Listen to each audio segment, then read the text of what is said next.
नमस्कार दोस्तों, आज के इस वीडियो में हम लोग बात करने वाले हैं व्यापम की ग्रुप 4 एग्ज़ाम भर्ती की, जिसकी जो नोटिफिकेशन है व्यापम ने जारी कर दिया है। और आवेदन भरने की जो डेट इसमें दी गई है वो हमें क्या दी गई है, 4/2/2025 से लेकर 18/2/2025 हमें यहाँ पे फॉर्म फिल करने की डेट दी गई है ना। तो इन डेटों में हम क्या कर सकते हैं, यहाँ पे फॉर्म फिल कर सकते हैं। एग्ज़ाम डेट की यदि हम लोग बात करें तो इसकी जो एग्ज़ाम है वो रहेगी हमारी 30 मार्च। अभी इनके हिसाब से ये चीज़ आगे पीछे भी हो सकती है, लगभग इतना कन्फर्म है। तो इस वीडियो में हम लोग बात करने वाले हैं कि व्यापम के जो ग्रुप 4 की भर्ती है जो कि किस किस के लिए होती है। तो एक तो स्टेनो टाइपिस्ट होता है ना, एक स्टेनो क्या होता है, ग्राफर होता है, क्या होता है स्टेनो ग्राफर होता है, और एक क्या होता है एलडीसी होता है। इसको क्या कहते हैं, लो डिवीज़न क्लर्क यहाँ पे कहते हैं। ये वीडियो उन्हीं बच्चों के लिए है जो कि व्यापम ग्रुप 4 की भर्ती के लिए तैयारी कर रहे हैं या जो इस चीज़ के लिए सीरियस हैं कि 100 मार्क्स का जो हमारा पेपर है उसको हम लोग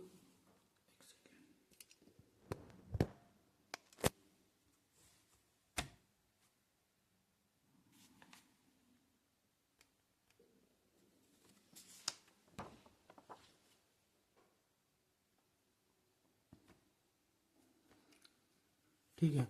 तो उन्हीं बच्चों के लिए है जो इस चीज़ के लिए सीरियस हैं कि 100 नंबर का जो पेपर है उसको हम लोग किस तरीके से सॉल्व करें और किस तरीके से सिलेक्शन इस एग्ज़ाम में पा सकें।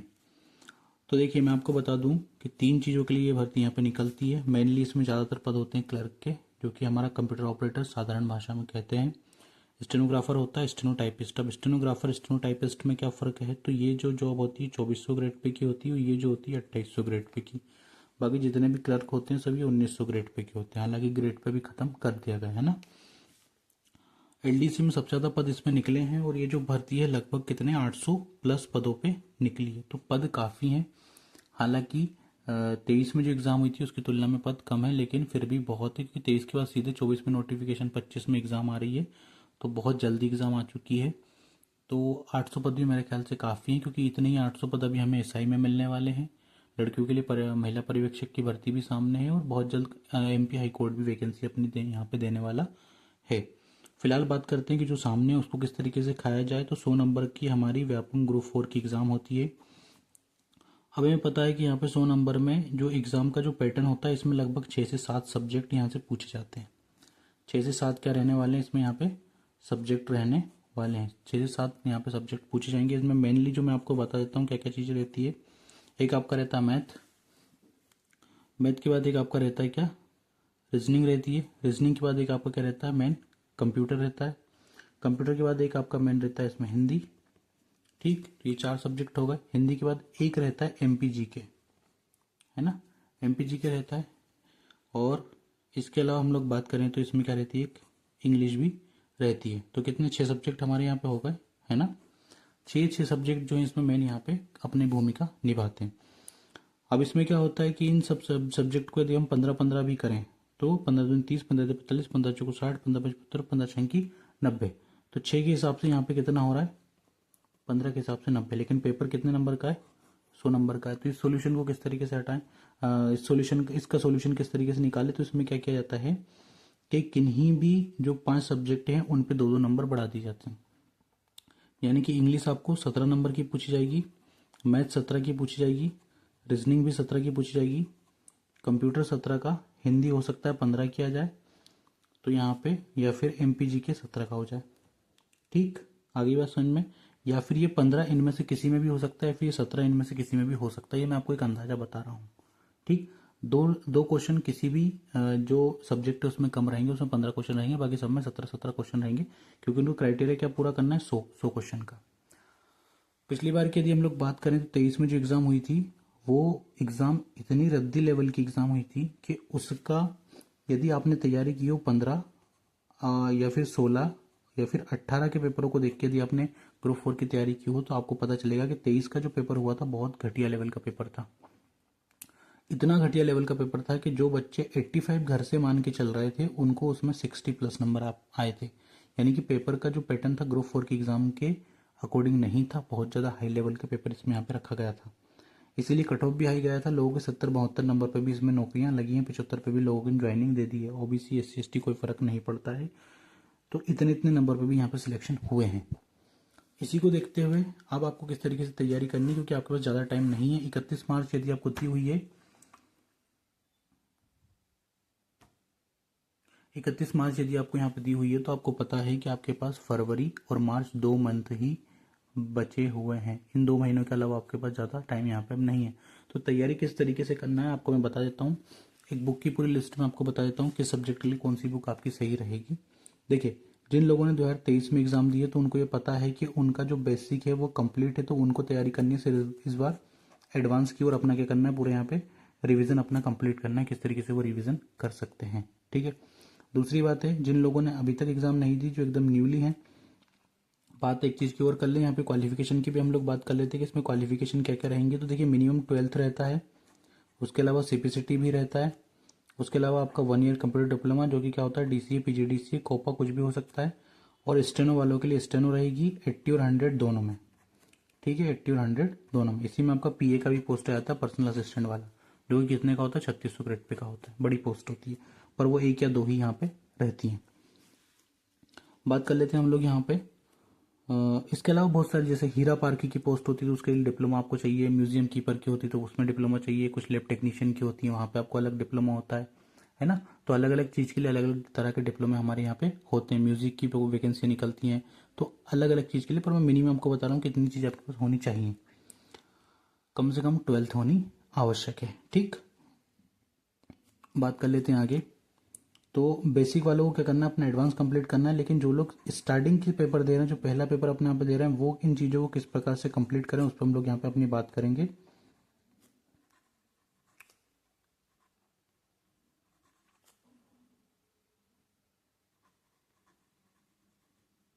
ठीक है, ये 6 सब्जेक्ट मैंने अपने यहाँ पे लिख दिए। 6 सब्जेक्ट की आपको यहाँ पे तैयारी करनी है। तो आपको एक टारगेट सेट करके चलना है कि कितने नंबर आपको इस एग्जाम में लेके आने हैं, उस हिसाब से आपको यहाँ पे तैयारी करनी है। क्योंकि आपने अगर टारगेट लेके नहीं चला तो 2 महीने में आप बहुत ज़्यादा कुछ वैसे भी नहीं कर पाओगे, है ना। फोकट पर अपना टाइम यहाँ पे खराब करोगे। और उससे बढ़िया है कि आप किसी और एग्जाम की तैयारी करें जिसकी एग्जाम थोड़ी लेट होने वाली है। तो मैथ में आपको कम से कम यहाँ पे नंबर चाहिए 15 में कम से कम बोल रहा हूँ।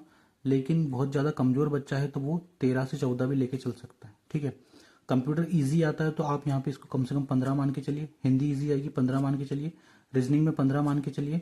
इंग्लिश जो रहेगी उसमें आप 12 से 13 में आ जाओ, क्योंकि इंग्लिश टफ पड़ती है नॉर्मली हम लोगों को। जीके की बात करें तो आजकल जो MPGK की जो बात होती है बेवकूफ़ी हो चुकी है। अब MPGK आता नहीं है। आपसे या तो इंडिया लेवल का जीके पूछा जाएगा, करंट पूछा जाएगा, या फिर आपसे क्या पूछा जाएगा, करंट में, या फिर इंडिया लेवल का जीके, या फिर इंटरनेशनल जीके यहाँ पे उठा देते हैं। MPGK के जो क्वेश्चन आते थे ना पहले कि ये चीज़ कहाँ होती है, वो चीज़ कहाँ होती है, वो होती पुणे कर पढ़ के हो जाओ पास, ऐसा कुछ नहीं होता। MPGK अब नहीं पूछा जाता है, तो कम से कम क्वेश्चन MPGK के बनते हैं। इसलिए 12 से 13 नंबर हम लोग यहाँ पे मान के चलते हैं। 4 सब्जेक्ट में आपको ऐसा टारगेट करके चलना है कि कोई से भी 4 सब्जेक्ट जो है वो आपके यहाँ पे क्या होने चाहिए, स्ट्रॉन्ग होने चाहिए। क्या होना चाहिए, स्ट्रॉन्ग। कि इनमें किसी भी तरह का कोई सा भी क्वेश्चन फंस जाए तो मेरे कम से कम 15 नंबर रहेंगे। ज़्यादा से ज़्यादा 2 नंबर मेरे कट जाए मुझे कोई समस्या नहीं, पर कम से कम 15 का टारगेट मैं लेके चलूंगा। 4 सब्जेक्ट में यदि आप 15 नंबर का टारगेट लेके चलोगे तो कितने होंगे आपके, 15 चौको 60 नंबर यहाँ पे बनेंगे। ठीक है, फिर इनमें यदि 12 भी नंबर आए तो 12 दूनी 24, 60 में यदि आप 24 जोड़ोगे तो कितने हो रहे हैं आपके 84 नंबर हो रहे हैं। तब जाके आप एक सेफ जोन में हो और आप किसी से भी कह सकते हो कि हाँ भाई मेरा सिलेक्शन इस एग्जाम में हो जाएगा। अब ये डिसाइड आपको करना है कि वो 4 सब्जेक्ट आपके इनमें से कौन से हो सकता है। किसी की इंग्लिश अच्छी हो तो उसका कंप्यूटर खराब होगा, किसी का कंप्यूटर अच्छा तो उसका मैथ खराब होगा, मैथ अच्छा तो हिंदी खराब होगी, हिंदी अच्छी है तो रीजनिंग, रीजनिंग अच्छी है तो जीके खराब होगा, जीके अच्छा है तो हिंदी खराब होगी। कुछ भी हो सकता है, कोई भी इसमें 6 में पारंगत नहीं, क्योंकि अगर 6 में पारंगत होगा तो 100 में से 100 नंबर वो ले आएगा, है ना। ऐसे लोग बहुत कम है। हालांकि व्यापम में इस तरह के चमत्कार भी होते हैं कि बच्चा 100 में से 100 क्या 100 में से 102 103 भी नंबर ला रहा है आजकल, तो है ना। तो हम उन बच्चों की बात कर रहे हैं जो जेन्युइन तरीके से पढ़ाई कर रहे हैं और जो सिलेक्शन लेना अपना वाकई में चाहते हैं, उनकी बात हम लोग इस एग्जाम में कर रहे हैं।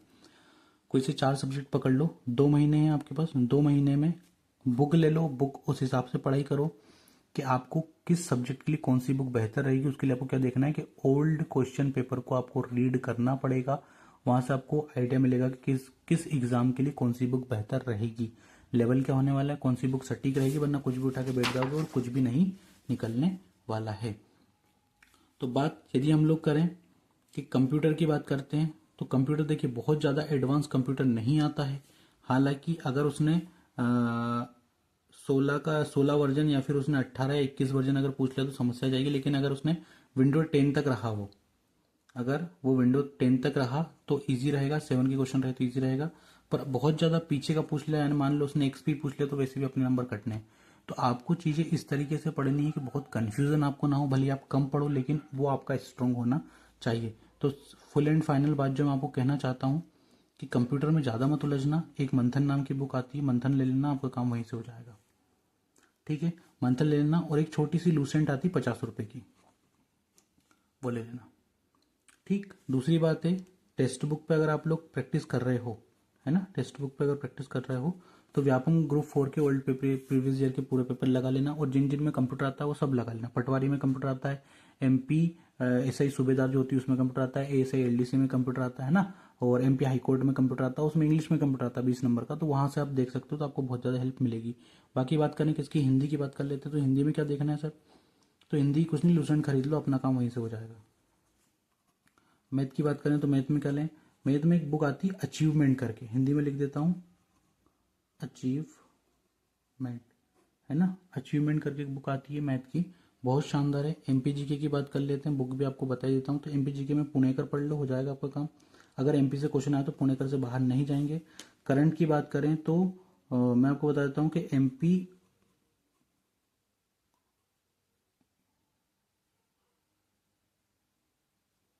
ये लिखा है एमपी उत्कर्ष, है ना, इस पे अवनीश सर की क्लास आती है। देखो मैं तो बता रहा हूँ क्योंकि मुझे किसी से कोई वो नहीं है बैर, है ना, जो अच्छा है वो अच्छा है। अवनीश दुबे सर की क्लास आती है, बहुत शानदार पढ़ाते हैं, है ना। तो एमपीजी के आपका यहाँ से कवर हो जाएगा। बाकी एमपीजी के लिए प्रैक्टिस सेशन हम भी रखेंगे, हम भी एमपीजी के क्वेश्चन आपको इसी चैनल पे सोल्व करवाएंगे, आपके अपने चैनल पे, है ना। और वो भी ग्रुप 4 के ही जो आ सकते हैं, संभवित रहेंगे। डेली 50 क्वेश्चन डेली करेंगे। तो अगर 60 दिन तक क्वेश्चन करते हैं तो गुणा आप कर लो, कितने हो जाएंगे, 5 6 के 30, ठीक है, 300 क्वेश्चन, है ना, 3000 क्वेश्चन, 300 नहीं 3000 क्वेश्चन आपके यहाँ पे कंप्लीट होंगे। बात करते हैं इसकी रीजनिंग की, तो रीजनिंग के लिए अरिहंत है, ऑल इन वन हमेशा करो, प्रीवियस ईयर के क्वेश्चन पेपर भी लगा सकते हैं। तो ये 4 सब्जेक्ट हो गए। इंग्लिश बहुत बड़ी समस्या है क्योंकि इंग्लिश मिलती नहीं है। 17 नंबर की इंग्लिश में बच्चों के 4 से 5 नंबर आते हैं, इतना इधर करने के बाद भी। इधर 13 14 नंबर बच्चे मान लेते हैं 5 सब्जेक्ट में, लेकिन इंग्लिश में 4 4 5 5 नंबर आते हैं। और यही वो सब्जेक्ट है जो कि आपका सिलेक्शन खराब करता है, खासकर उन बच्चों का जो हिंदी माध्यम से आते हैं। हिंदी माध्यम के बच्चों के लिए इंग्लिश एकदम महापाप हो जाता है, तो उनके सिलेक्शन ही नहीं हो पा रहे हैं। तो देखो इसके लिए क्या करना है, अब इसकी वजह से तो इंग्लिश की लूसेंट आती है, लेकिन मेरा यह मानना है कि किसी अच्छे सर को पकड़ना यूट्यूब पे या ऑफलाइन जहां भी आपको मिले, उससे बोलना कि भाई देख 17 नंबर का है, तो प्रीवियस ईयर के क्वेश्चन पेपर हम नहीं देखेंगे, तू देख के बता कि तुम्हें क्या क्या पढ़ना चाहिए और तू हमें वही वही पढ़ा। ये आपको आपके सर से बोलना है कि सर आप देख लो और उस हिसाब से हमें 17 नंबर कंप्लीट करवा लो, 17 में से 12 13 दिलवा दो कैसे भी, और कम से कम 10 तो दिलवाई दो। बाकी ये जो इधर कम पढ़ रहे हैं 2 4 नंबर वो हम इधर से कवर कर लेंगे। कुछ लोग हैं जो 17 में 17 मारेंगे कंप्यूटर में, मैथ में 17 में 17 मारेंगे, हिंदी में 17 में 17 मारेंगे, है ना। तो इधर 2 4 नंबर कम भी पड़ेंगे तो दिक्कत नहीं है। टारगेट लेके चलो, कितने लेके आने, 80 प्लस तो किसी भी किसी कंडीशन में लेके आने, तब एलडीसी बन पाओगे। स्टेनोग्राफर का तो और आ ही जाता है ना। ठीक, तो ये वीडियो था एमपीजी के। अब इसके अगले वीडियो हम लोग एमपीजी के पढ़ेंगे। तो कुछ नहीं करना, चैनल को सब्सक्राइब करो, नोटिफिकेशन आपके पास डेली आ जाएगा। जब जब क्लास लेगी आपको डेली नोटिफिकेशन मिलता रहेगा। तो पढ़ाई करते रहो, सिलेक्शन लेते रहो। जय हिंद, वंदे मातरम।